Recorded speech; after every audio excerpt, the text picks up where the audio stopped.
Bismillahirrahmanirrahim. Assalamualaikum warahmatullahi wabarakatuh. Alhamdulillahirabbil alamin. Hamdan katsiran thayyiban mubarakan fih. Kama yuhibbu rabbuna wa yarda. Asyhadu an la ilaha illallah wa asyhadu anna Muhammadan abduhu wa rasuluh alladzi la nabiyya wa la rasula ba'da. Allahumma shalli ala Muhammad wa ala ali Muhammad kama shallaita ala Ibrahim wa ala ali Ibrahim wa barik ala Muhammad wa ala ali Muhammad kama barakta ala Ibrahim wa ala ali Ibrahim fil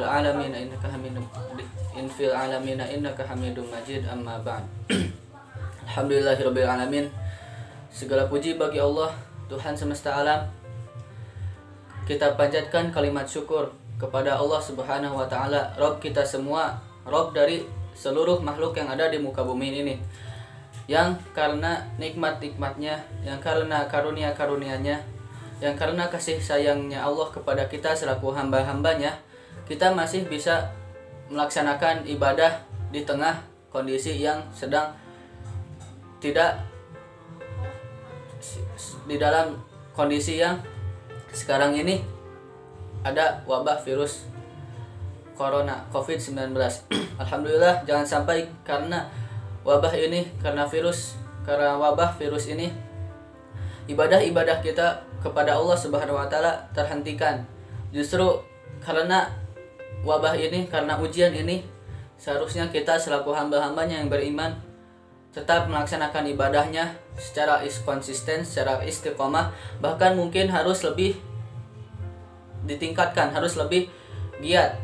Karena ketika kita diuji oleh Allah Subhanahu wa taala, sesungguhnya di situ ada rasa kasih sayang Allah Subhanahu wa taala kepada kita.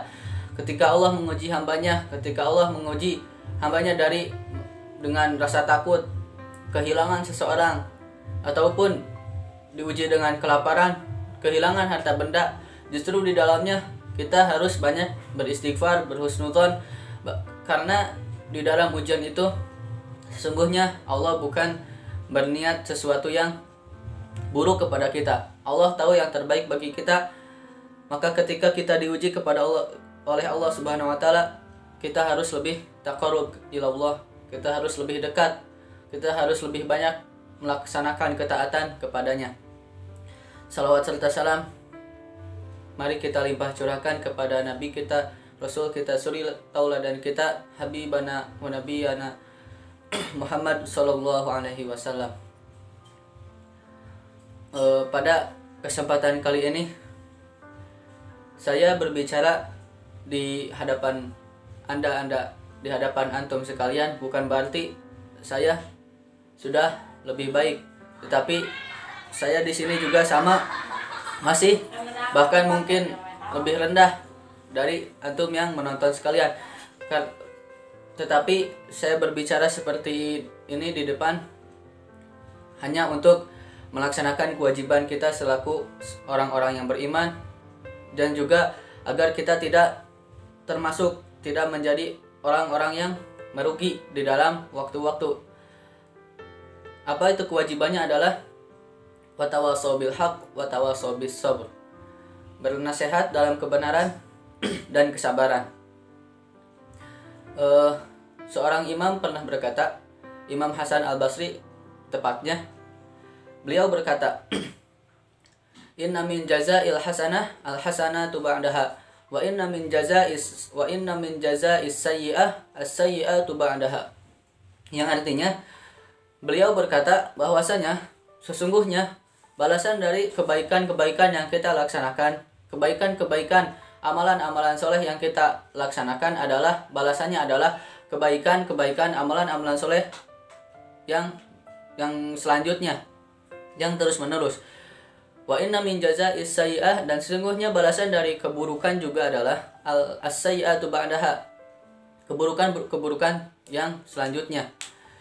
Maka dari perkataan beliau ini dapat kita tarik pada kondisi kita sekarang ini setelah kita melalui bulan Ramadan, bulan yang penuh berkah, bulan yang banyak, bulan yang diliputi rahmat Allah, berkeberkahan, banyak Allah turunkan di sana kasih sayangnya, ampunannya. Allah banyak memberikan di bulan itu. Nah, ketika kita di bulan Ramadan, kita sebagai orang yang beriman pasti tidak akan menyia-nyiakan kesempatan-kesempatan yang Allah berikan, kesempatan emas tersebut. Pasti kita akan melakukan di dalamnya amalan-amalan baik, baik yang sunnah ataupun yang wajib. Nah, dari amalan-amalan yang tersebut, kita tidak akan tahu apakah amalan-amalan itu diterima oleh Allah Subhanahu wa taala, apakah diterima atau tidak. Nah, kita bisa melihat, kita bisa menilai amalan-amalan yang kita lakukan di bulan kemarin, di bulan Ramadan kemarin, apakah diterima atau tidak, atau tidaknya dapat kita lihat ketika kita selesai melaksanakan bulan Ramadan itu.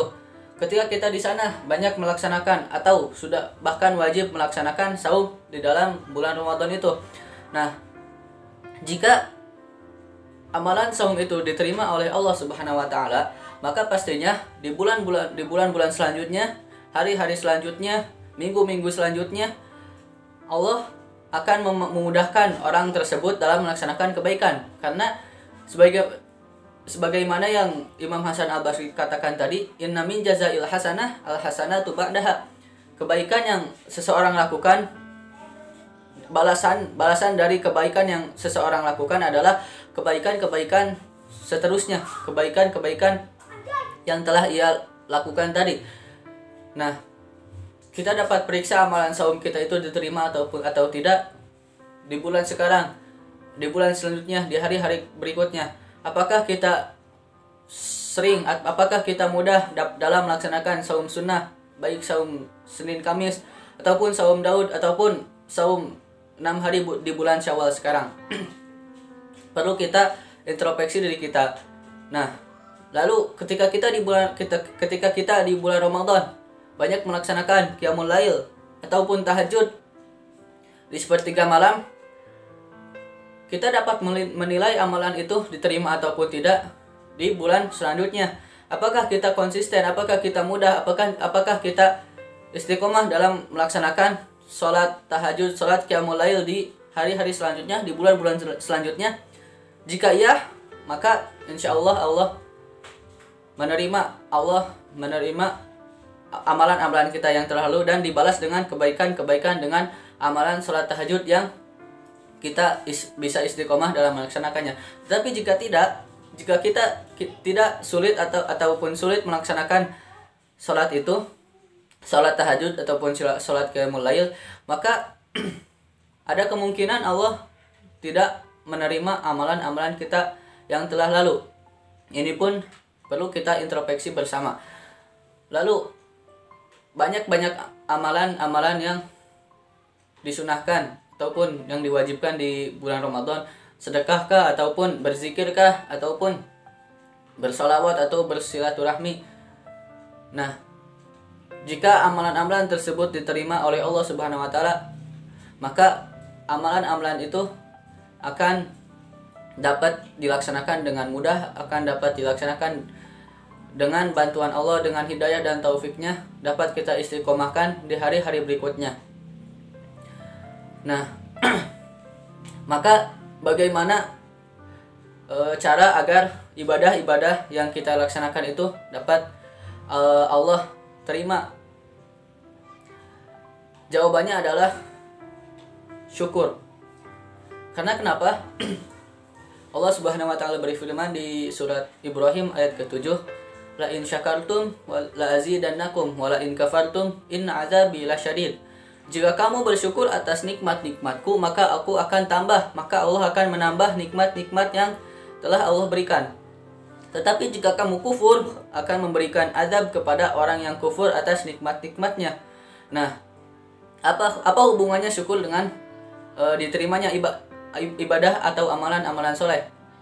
Hubungannya adalah nikmat itu bukan hanya makanan, bukan hanya dari segi materi saja. Nikmat pun, iman adalah nikmat, ibadah nikmat, ilmu nikmat. Lalu kita masih bisa berbicara, itu nikmat. Kita masih bisa mendengar, kita masih bisa merasakan, kita masih bisa melihat, itu nikmat. Nikmat itu bukan hanya sesuatu yang bersifat materi, dari uang ataupun dari harta ataupun makanan-makanan dan minuman. Nah, jika dikategorikan seperti ini, maka ketika kita selesai melaksanakan amalan-amalan soleh tersebut, yang berarti kita telah mendapatkan nikmat Allah.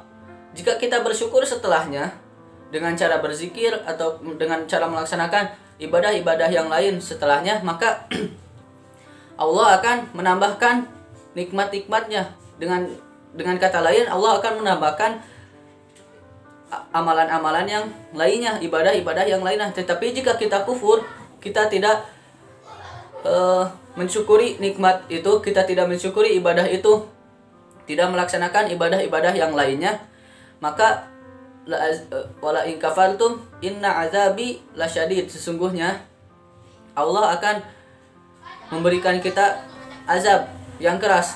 Azab di dunia mungkin bisa berupa kesulitan dalam melaksanakan ibadah-ibadah, kesulitan dalam melaksanakan perintah Allah, kesulitan dalam mentaati perintah-perintah Allah Subhanahu wa taala. Maka dari itu, di bulan Syawal ini mari kita introspeksi diri kita bersama agar kita memohon semoga Allah menerima amalan-amalan kita di bulan Ramadan kemarin. Semoga Allah memberikan hidayah dan taufiknya kepada kita di bulan ini, di hari-hari dan di hari-hari selanjutnya, di bulan-bulan berikutnya, di minggu-minggu berikutnya. Semoga Allah masih memberikan kita umur yang panjang untuk bertemu dengan Ramadan tahun depan. Amin ya rabbal alamin. Aqulu qouli hadza wa astaghfirullah li wa lakum. Wassalamualaikum warahmatullahi wabarakatuh.